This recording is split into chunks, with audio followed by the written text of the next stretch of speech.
Today, I'm excited to bring you an interview with a Mr. Hockey winner from the state of Michigan who went on to play in the USHL. After that, he went to Ferris State, where he was a Hobey Baker finalist. He was undrafted and started his career in the AHL.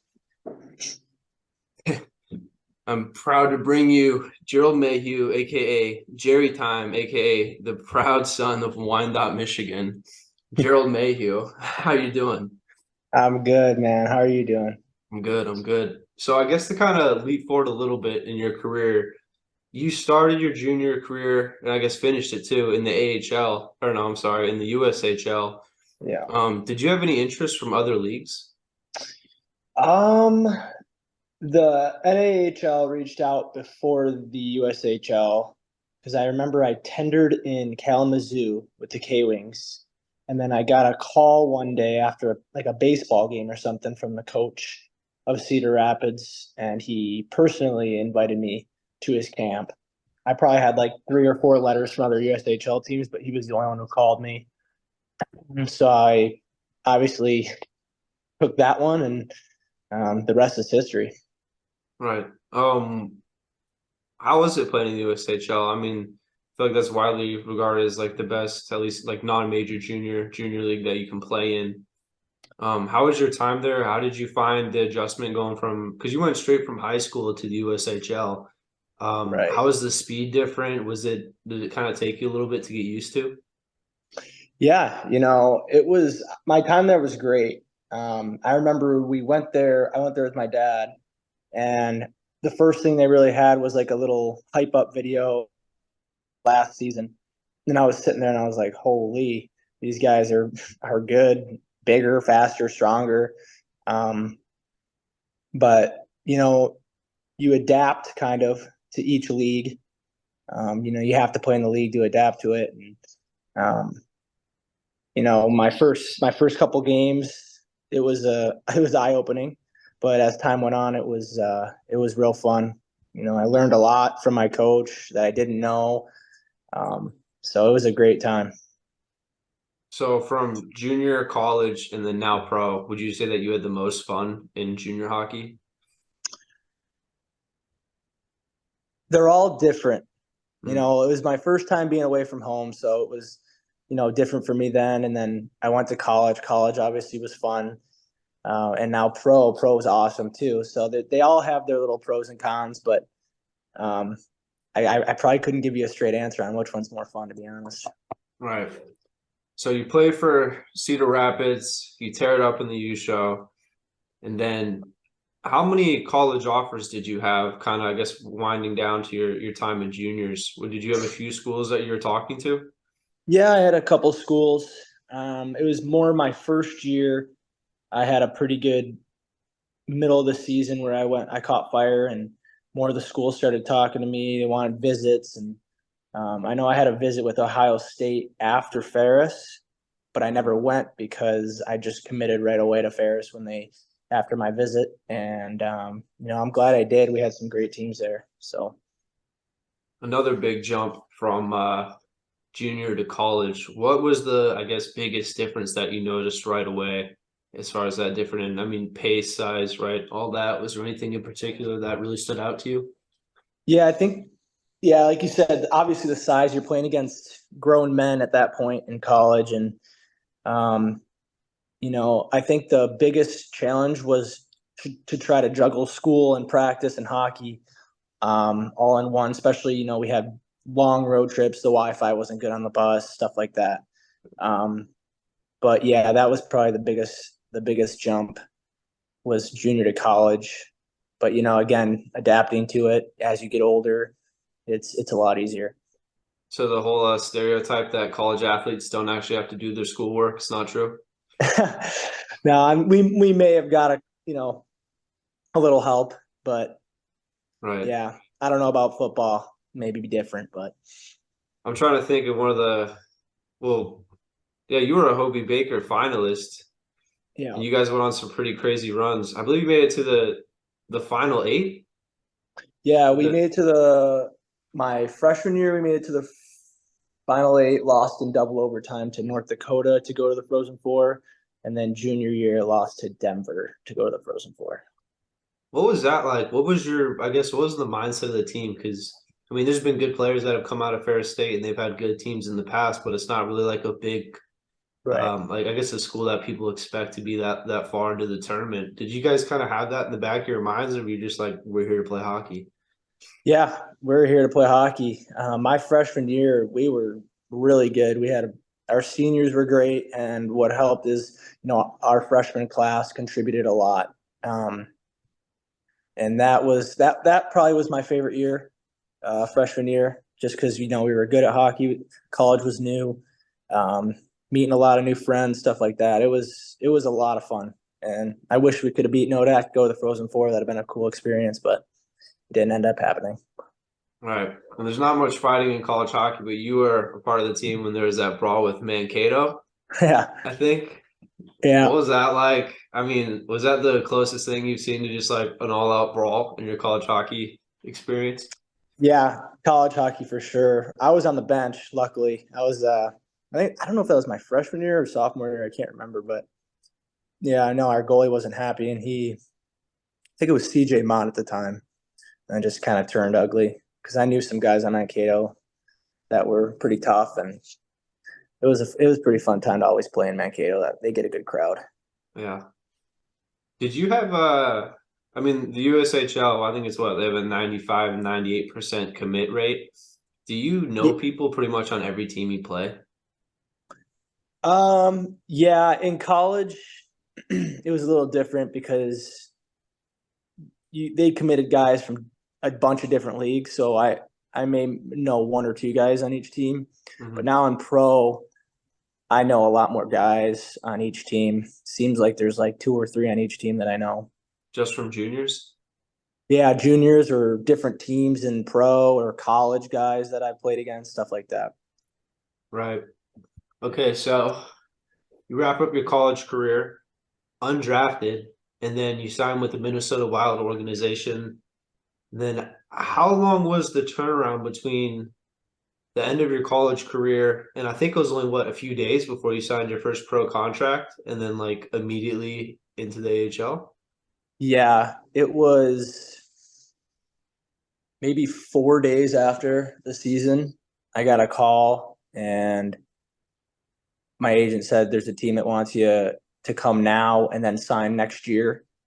And that was Iowa, obviously. And I did it. And, I played 17 games, I think, right after my college, and had a pretty good 17 games. And then the next year started my pro career.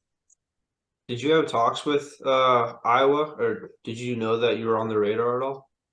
No, I didn't have any idea what was going to happen. It was kind of a waiting game at that point. Really? So again, same question. What was that biggest jump between college and the AHL? That was huge. Everything was more crisp, um, a lot more structure to the game. You have like young kids, you have your older guys who are playing in the league who's played forever, and they just know the league. I think I took a too many men penalty my first shift. I think it was in Texas, obviously. I took a too many men penalty, and then I got a breakaway out of the box, just missed. So it was an interesting start. Do you have your I guess for the AHL and NHL, we'll kind of do one for both. Did you have like your welcome to the show moment in the AHL? Um, I think just being, that rink in Texas is loud. It's not the biggest. It's a nice rink. I think it was just coming. I think I came out for warmups without a helmet on, and they're shooting pucks at like we come out the way they shoot, and they're just ripping pucks. I got no helmet on, trying to maneuver way through there. That was pretty nerve-wracking, but something like So that. so your first call up, do you remember what that was like? When did you find out? I guess walk me through that experience. Yeah, so we just got done with a game in Iowa, and we all went out to the bar, and we were at the bar for about an hour, and then I get a call from the GM saying, "Pack your bags. You're going to play your first NHL game this weekend," and um, and sure I think we played in Ottawa. I didn't play that game. My dad drove down. I told him not to, but he did. And it was Canadian Thanksgiving. So the traffic wasn't awful. He said it took him forever to get there. Got there, didn't play, saw him after the game. And then the coach that night told me that I will be making my debut in Toronto.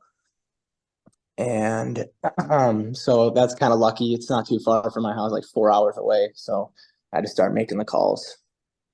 What was that moment like when you realized that you're going to get your first? I mean, I guess the call up from the GM, but then when you got called up, were you skeptical whether you'd actually dress or not? Sort of, yeah. I didn't know what to expect or anything like that. I got scratched the first game I was up, so I was kind of just waiting, and finally he told me, and it was exciting. It was awesome. I was nervous, excited, everything. Right. And then I guess so going to your first NHL game, getting ready in the locker room. Like, what is that like? Because you played at the highest level your entire life. Played in the USHL, you played D1, right?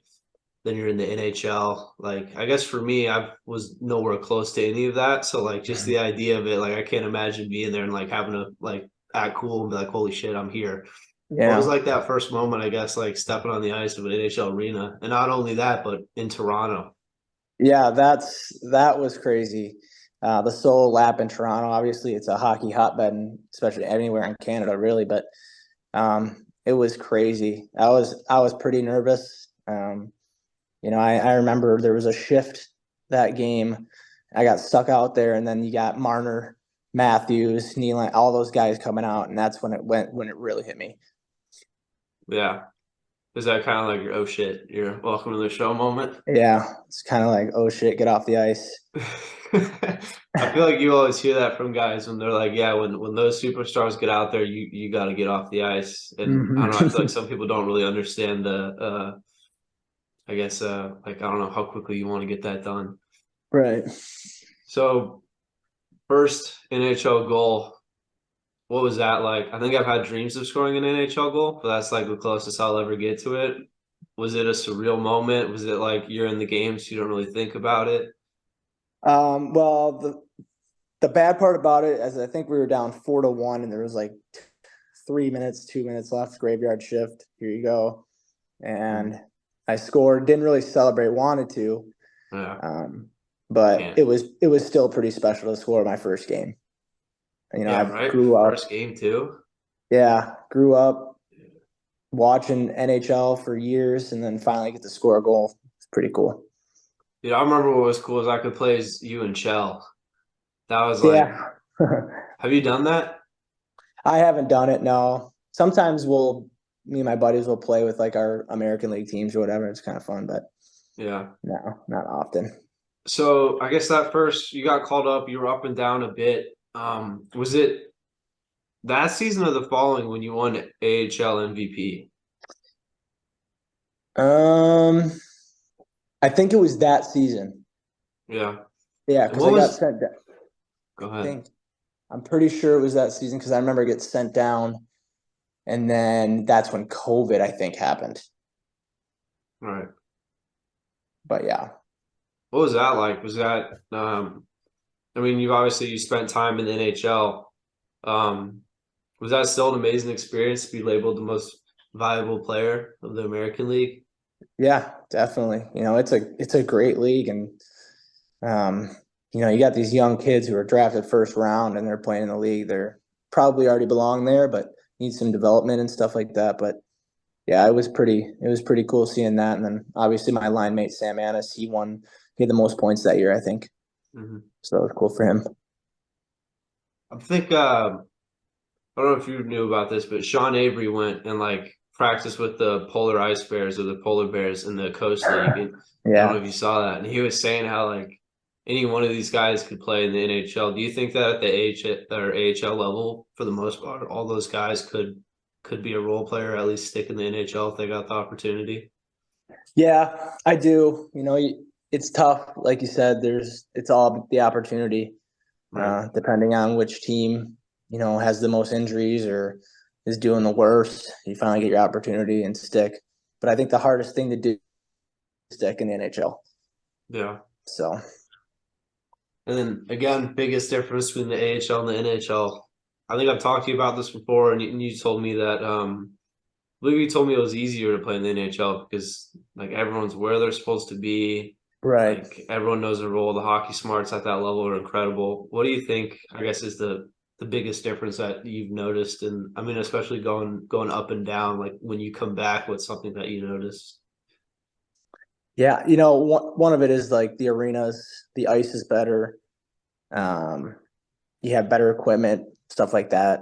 Um, I think it's just like you said, the hockey smarts in the NHL is it makes it it's not easy, but it's easier because like you said, everyone's in the right spot. It's just so structured that it makes it simple in a way. You get different equipment in the NHL versus the AHL? Depends. Like you're only allowed, I think, three exempt people to use Bauer sticks in the American League. Mm-hmm. So it could be tough for someone who's been using Bowers their whole life and then come down and use a CCM or something like that. Let's still talk about gear real quick in case there's any equipment junkies watching. I've asked you about this. How often does it take you to go through one stick? Um, they whip out around, I don't know, a week, maybe. If we had So, unlimited sticks, I know stuff like some guys in the NHL get a new stick, a period, a new game, like a game. But here it's a little different. Obviously, the budget's not as high, but I'd say about a week and a half, it starts whipping out. yeah, so maybe like two practices with a stick and then a fresh one on a game day. Yeah, I usually use my just whipped out sticks in practice. Really. Have a game stick. So, who was a player that you played against in the NHL that was kind of like, wow, this is crazy? Connor McDavid for sure. He needs his own league. He's an elite league. It's unbelievable. Yeah, I feel like you get an idea for how fast he is on TV, but just from like even when I played, like in the game, it felt like we were flying, and then I'd watch our get like the video of our game after, and it looks like we're barely moving. So I can't imagine like at ice level how fast he really is. Yeah. Every time he winds up, all the D forwards go, uh-oh. Yeah. It's pretty. So, I guess when you were with the Wild, what was it like getting to be around?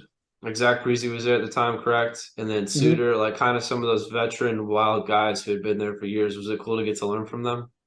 Yeah, definitely. Parise and Suter were there forever.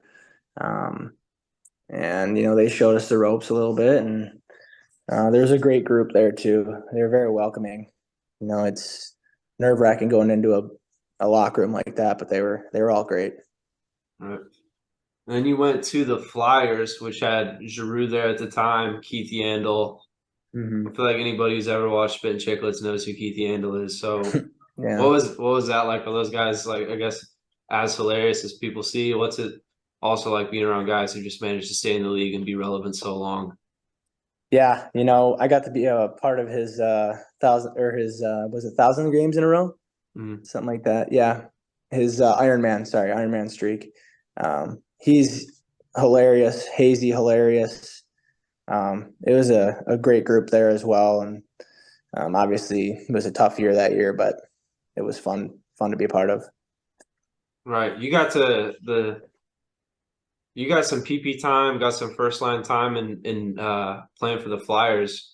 I guess what was that like? Is it easier to play when you're getting out there and you know you're going to get at least a lot of looks? Because I talked to Jason Mazzotti about this, the goalie coach or goaltender development coach for the Hurricanes, and he was telling me that like as a goalie, like being a backup, if you're not playing, it's so difficult. And like I could relate to that being a player when I would get like two or three shifts a game, like it's almost impossible to get anything going and your rope is Hmm. so short on top of it. Is it kind of Right. just like when you see that your name up on the board, like first line, second line, or even on PP, is it like, all right, like I'm gonna get the chance to do something here?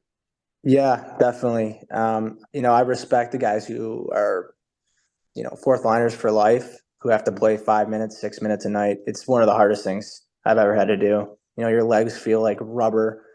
You're sitting there, power play, penalty kill. You're not playing for maybe 10 minutes. But no, when you see your name on the even top three lines and a power play, it changes your mindset for sure. Yeah, I have to imagine that makes it easier just knowing like, all right, we're gonna get some looks. I'm gonna have a couple opportunities at least. Right. So what would you say is your biggest asset in your game? I think just my smarts now that I've been around a long time, and I think just knowing where guys are going to be on the ice. Um, Also my speed, but nowadays I just turned 30 and these young guys are 19, 20 years old. So that's slowing down, but being a smaller guy, kind of an advantage with speed. Right. I think last year you hit 23 miles an hour on a breakaway? Yeah. Smacked my face in the boards in Detroit. Yeah. Yeah, how's that playing with injuries like that? I mean, because everyone like Char broke his jaw, didn't skip a game in playoffs. Like guys are Right. pulling their teeth out on the bench. Like, hmm was it just not accepted but expected? I guess. Like if you get injured and it's not anything crazy, like you're going to be right back out there. Yeah. It's a special breed to play hockey. And I think also if someone gets hurt during the game, you're so amped up and your adrenaline's rushing that you don't even realize you're hurt and they just keep going. Usually the day after is when you start really feeling it. Yeah. Then you went to Florida, which Drew ended up going there. And oh no, Yandel was in Florida, wasn't he? Yeah, he was. Did you Kachuk got traded? Oh no, Anaheim. You went to Anaheim. Anaheim. What was that like? Was that a crazy? I mean, because what? I got to get at least one Trevor Zegras story out of you now that he seems to be really relevant in the news. Yeah, I saw that. I think they just came out with something that he didn't say that, but I liked him, and he's an unbelievable hockey player. I had a blast in Anaheim. That Mm. was probably one of my favorite groups I was with. Um, Great place to live. It was warm all the time. Newport Beach was 10 minutes away. Um, it was real, and I got to play with Getzlaff and watch him Oh, yeah. What was that like? play his last game. That had to be insane. That was awesome. It was awesome. He's a great guy, and obviously he won a cup, and God, it was a pretty special night for him. The place was jam packed, sold out, and it was awesome. So at that point, when you went to Anaheim, you've already you played in the NHL quite a bit. You've been to pro hockey for a while. Is that still like kind of a pinch yourself moment when you walk into the locker room for the first time and see Getzlaff sitting there? Oh, definitely, definitely is. But like I said, he was welcoming too as well. He's a great guy. He's like a big kid. He loves the game. He probably could play till he's 50 if he wanted, but he's got kids and stuff, and he did all right. Yeah, yeah, he did pretty good. To switch back to Zegras, I asked a similar question like this in my last interview.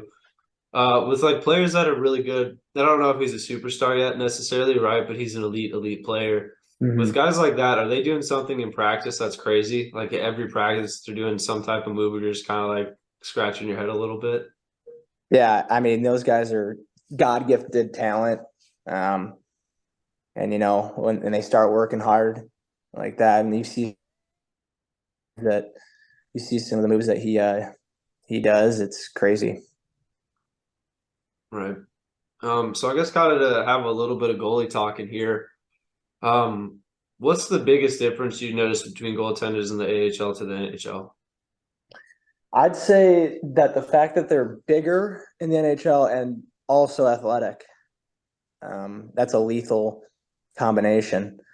They can make some crazy saves, and they're all above 6'3", six Mm, four, so they're all huge. Like it's pretty crazy to see some of these goalies in real life and see how big they actually are covering the net. right. Um, you're frozen on my screen. I'm frozen. Yeah, I just want Huh. to try and fix that before. Let's see.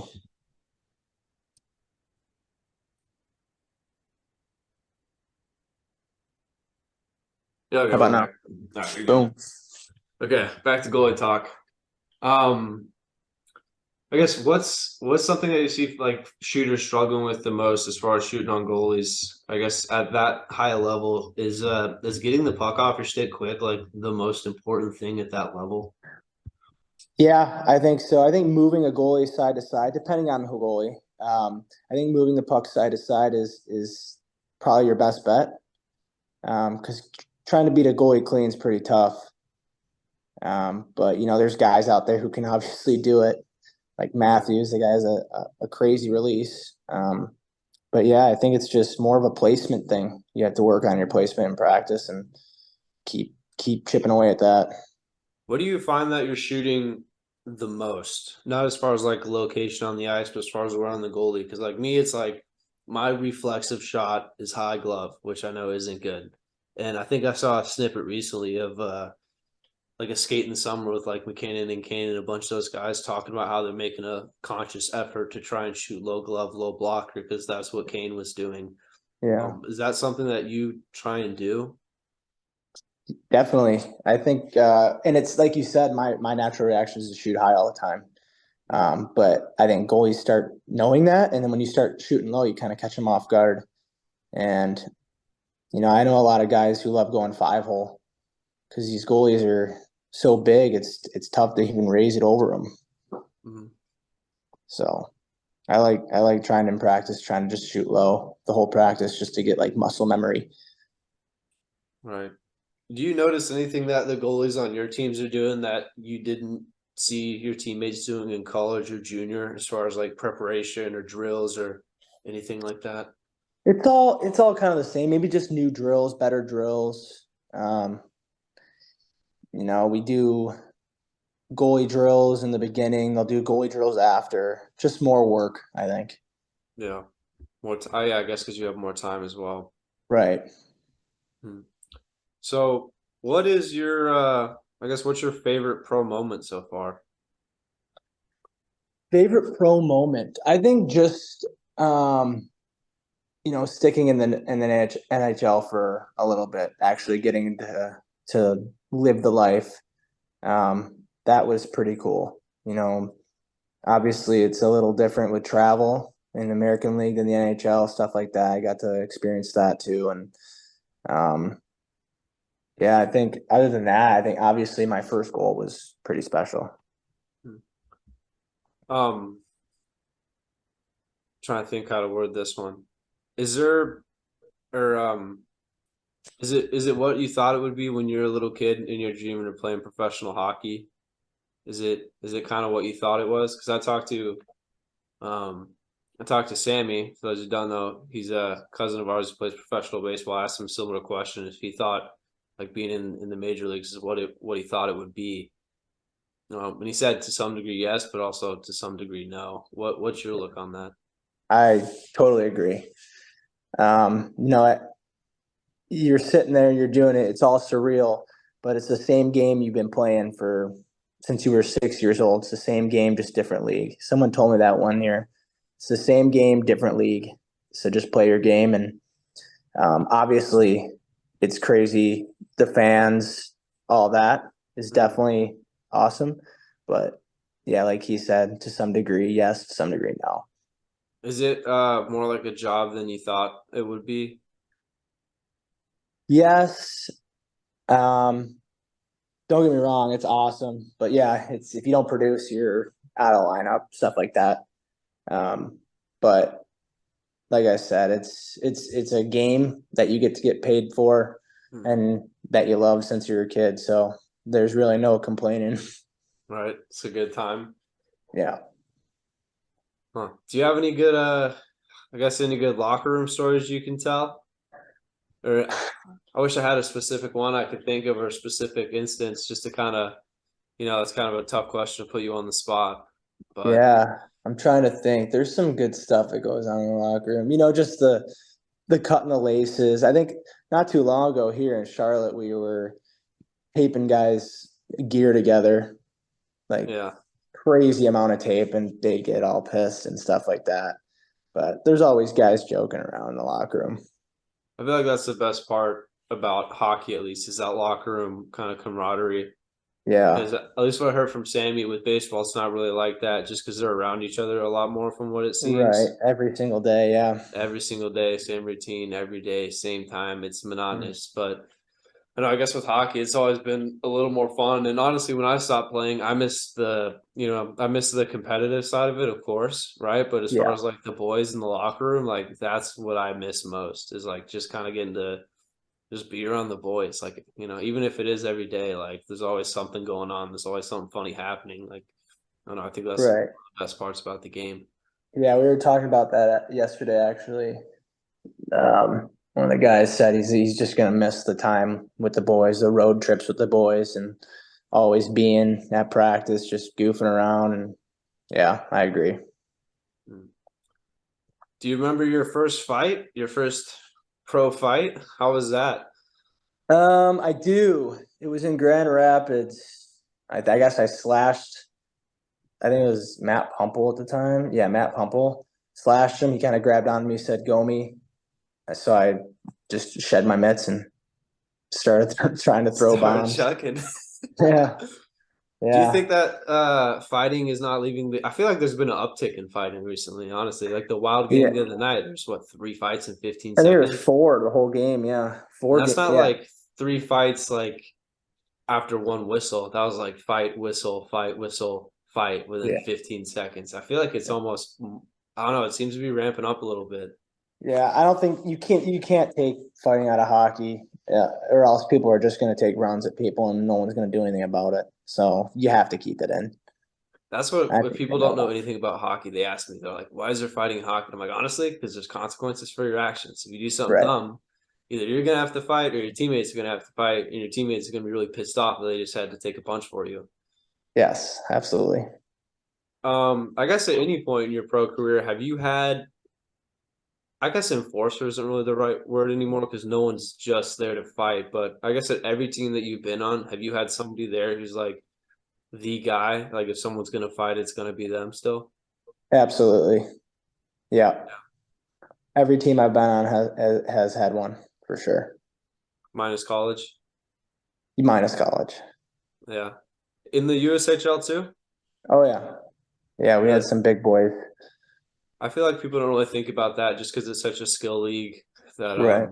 I don't know if it's still like that, but yeah. Yeah, I don't know either. I haven't I'm sure it is. I'm sure it's the same. Yeah. All right, I'm trying to think if I have any other hockey related questions for you. Mm, I don't know. Can't really think of any. Trying to think of some more goaltender stuff, but that's kind of all I got. Well, Yeah. yeah, I guess that's all I got for you. So thank you All for right. taking the time to hop on with me, and yeah, I appreciate it. No problem. Thanks.